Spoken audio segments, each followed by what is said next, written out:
From Tutorial Island to Max Cape, my Iron Man took me 1600 hours to achieve this. As a freshly maxed Iron Man, with nearly 0 PVM kills and experience, I needed a goal.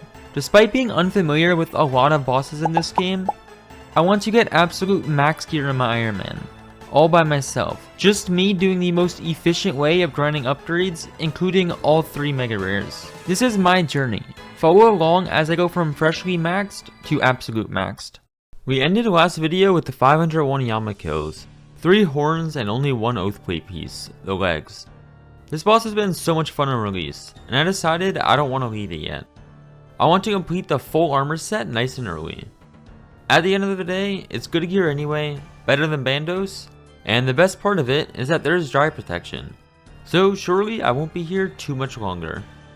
I spoke last episode about how I had a preference for doing P3. One person on the west side, always tanking Yama with the Blood Fury, and the reason this works is because Yama focuses attacks on the west side, and me, camping on the east side with the Ranker, takes 0 damage during this phase. However, I do have to still kill all of the jellies that spawn. It's not too bad with the 3-way switch, and I do get 0 contribution for it. A lot of people were worried about me not getting any percent or a chance at a drop, but assuming I kill roughly 7 to 8 jellies per kill, I lose 3 to 4 Emberlight hits max. Remember, my duo is camping a Blood Fury. I still get roughly 45 to 55% of the drops every kill, as it would seem the real strategy for dealing more damage at Yama is simply hit big and don't hit low. If you follow these, you should always be dealing more damage in your duo. So, how much slower actually is the tanking P3 method? It took longer than I cared to admit to get numbers I was comfortable enough with sharing, but after many attempts of good sessions with 0 deaths, we concluded that full tryharding the tank method was about 18.5 to 19 kills per hour. Once we finally got comfortable enough with this number, we decided to try some butterflying to compare the rates. Only 20 minutes into butterflying, a new PB, 2 minutes and 31 seconds. Also right on kill 666. Not even 20 kills later, another PB, 230 flat. The double Ranker DPS is going crazy. Up to 700 KC now, and it's been quite a while since I've seen a drop. We're still only 1 out of 3 armor pieces, and I did mention dry protection earlier, but I never spoke about how it works. Yama has the chance to drop Oathplate shards. You guys usually see me getting 6 in a drop, as it's 12 total, but I'm duoing, so it's half. Anyway, these shards can be smithed into any armor piece of my choice. I just need 450 of them. If I'm missing the helmet, I can choose to smith the helm for 450 shards. If I'm missing the body, I can choose that for 450 shards. It's insanely overpowered, and in some way makes a guaranteed finish line for this boss. It makes it so that we cannot have a repeat of what happened at Bandos in this account. If you remember, it took me 1576 kills to get the tacits. The reason being, we saw 6 chest plates first. I just couldn't get the pants drop. Speaking of pants dropping... No! No! Not like that! That's miserable. I just needed any piece that was not legs, and we got more legs. Fantastic. The change of butterflying every kill has really shown a difference in speed. 731 KC, another PB. 2 minutes and 27 seconds. I did a thing. I decided to look at my XP per hour, and I was mind blown. Do you guys remember when JX released Scurious a year and a half ago, with the intention of making a new boss for people to train their combats on, rather than AFKing it? Well, I don't know if they forgot to disable the XP multiplier after that, or just decided to make every boss after that Scurious again. Because I am getting more XP per hour here than any other place that I've trained melees when I was swinging. I'm getting 189k an hour strength XP, slashing a demon boss with a sword. That is unreal.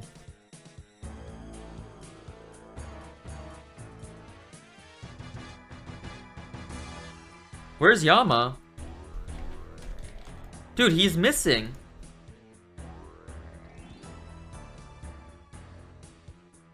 I guess I fully slayed Yama.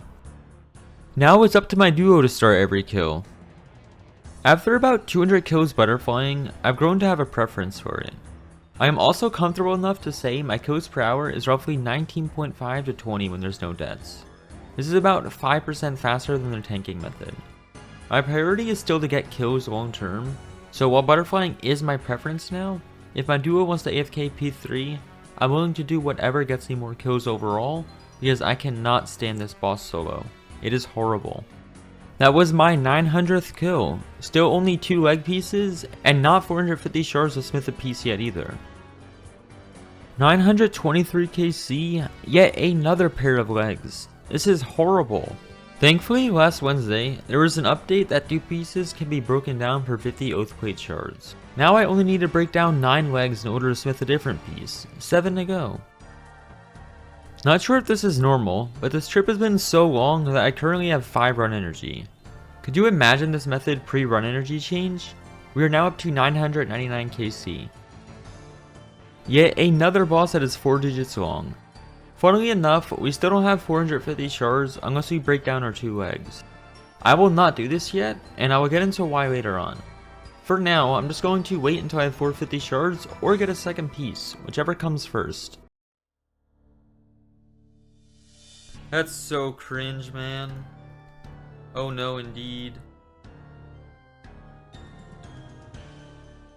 In hindsight, the pet is actually pretty cool here. I am a bit depressed though because I just need 1 more armor piece, and then I can break down my legs and get out of here. Also, every single drop I've seen, armor piece, horn, pet, has always been in my name. Almost all of my duos have been with Enjoys, and it would be nice to see him get a drop, especially a pet. The reason I have not broken down my legs yet is because it's not worth for me to smith my next piece until I can complete this set. So if I were to break down my legs now, get 450 shards, smith the body for faster kills, that would be good. Although I risk myself getting a body drop next kill. Imagine I smith a plate body, and then right after smith my own plate body, I get another plate body. I'm just stuck with more dupes at that point. Going by this, I just have to simply keep killing Yama until I get my next new piece. Then we can break down our legs and smith the third. Small skilling update for you guys, 75 mil strength XP achieved. Doing about 150 kills per day is netting us about 1.4 mil XP. Needless to say, the melee XP is going up quite fast. Also 1.1k kills now.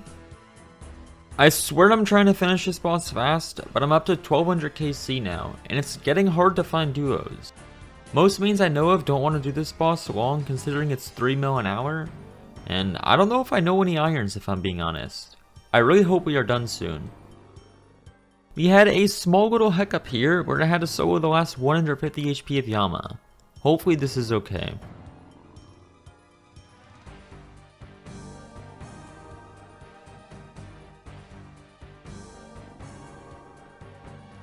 Two HP left, I could just kill him. 1 0 0. Oh my god, I can't stand solo. I'm blaming that all on solo.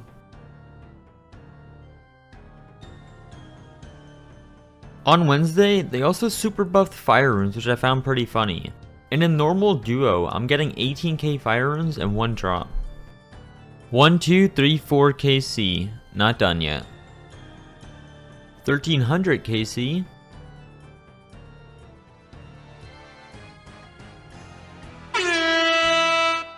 The dry streak is broken by yet another horn.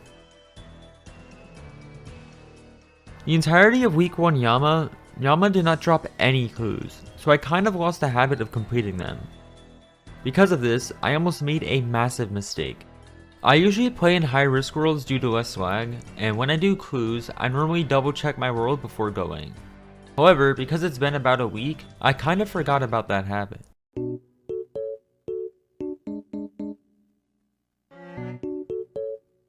Oh my god, that is a first. Usually when I do wildy clues, I don't bother about insta-locking because I'm not risking anything. However, I just had an insane risk. For those unfamiliar with high risk worlds, they only apply to the wilderness, which doesn't matter for 99% of the game. But on the rare occasion that you do enter the wilderness, you are auto-skulled with no protection item. That means for a few seconds, I was risking my one and only blowpipe, and not even just that, but 16,000 amethyst darts. I was so lucky that the PKer was AFK when I teleed in.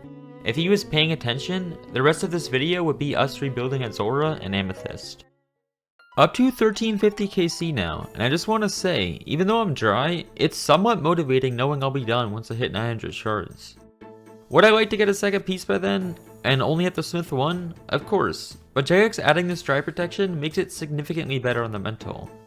Imagine if we were at next going for Torva and had 3 legs and nothing else. Worse drop rates and no ability to smith even a piece of our choice. We'd be mentally broken. Holy speed! 2 minutes and 24 seconds. Oh my god. Ooh, 18 shards or 11 shards. That's right, I've officially reached a point of acceptance. I am not finishing this armor set until I can smith 2 pieces. So now, whenever I get a shard drop, that's one step closer to 900 shards. Currently have 564 and 1400 kills. However, 664 if you include breaking down my dupe legs. So 250 to go at this point. No way, 1404 KC and my duo just got some Oathplate legs. This is the first ever unique I've seen in a duo that was not in my name. Couple kills later, his Oathplate legs put in some work. We got another PB, 2 minutes and 24 seconds and 1 tick faster than my old one. It has been 10 days since Yama release and we have done 1,428 kills, putting us at rank 20 on the high scores. Like I said a few kills ago, I've accepted that I cannot get another drop and will just be finishing this once I get 900 shards. Whether that's in 200 kills or 400, I don't know yet. It seems like a good point to end the video, so let's review the log. I may have missed a clip or two of me getting dupe horns, but we are now up to 5 horns and 3 legs. Of course the pet, and yeah, I don't know, we're just missing 2 out of 4 uniques. Not to worry though, as we have 577 shards coming in to save us soon. Once we turn in our 2 dupe legs, we only have 223 shards left to get. I hope you all enjoyed today's video, and as always, TY for watching. Don't forget to like and subscribe if you haven't yet, and I will catch you all next time. Peace out.